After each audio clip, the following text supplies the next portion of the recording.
તો હાલ ઘઉંની રોટલી ખાનારા લોકો માટે એક દુઃખદ સમાચાર સામે આવી રહ્યા છે। તો ભારતના મોટાભાગના ઘરોમાં સવારે અને સાંજે ભોજનમાં રોટલી જરૂર બને છે।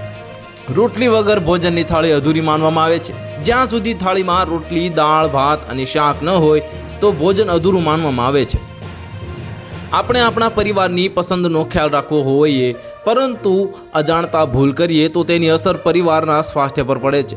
રોટલી બનાવવા સમયે કેટલાક લોકો નાની નાની પરંતુ મહત્વપૂર્ણ વાતોનું પાલન કરવાનું ભૂલી જાય છે, જેનાથી ભોજનના બધા પોષક તત્વો આપણા શરીર સુધી પહોંચી શકતા નથી।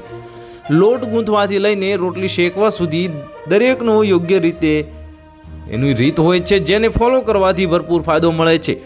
જાણો કે રોટલી બનાવવા સમયે કઈ ભૂલ ન કરવી જોઈએ। લોટ ગૂંથ્યા બાદ તાત્કાલિક ન બનવો રોટલી, અને મોટા ભાગના લોકો તે ભૂલ કરે છે કે લોટ ગૂંથ્યા બાદ તાત્કાલિક રોટલી બનાવે છે, તે ન બનાવવી જોઈએ। આમ ન કરવું જોઈએ। દાદી નાનીને જોયા હશે કે લોટ ગૂંથ્યા બાદ તે થોડો સમય રાખતા હતા, જેનાથી તે સારી રીતે સેટ થઈ જાય છે અને સોફ્ટ થઈ જાય। આવા લોટથી રોટલી બનાવવાથી મુલાયમ અને સારી બને છે, તે સ્વાસ્થ્ય માટે વધુ ફાયદાકારક હોય છે। તો હાલ માટે આટલું જ। મળીશું નવી અપડેટ સાથે। જો તમને અમારો વિડીયો પસંદ આવતો હોય તો વિડીયોને લાઇક કરી દેજો, ચેનલને સબસ્ક્રાઇબ કરી બાજુમાં આવેલા બેલ આઇકનને દબાવી દો, જેથી તમને આવા સમાચારની અપડેટ મળતી રહે।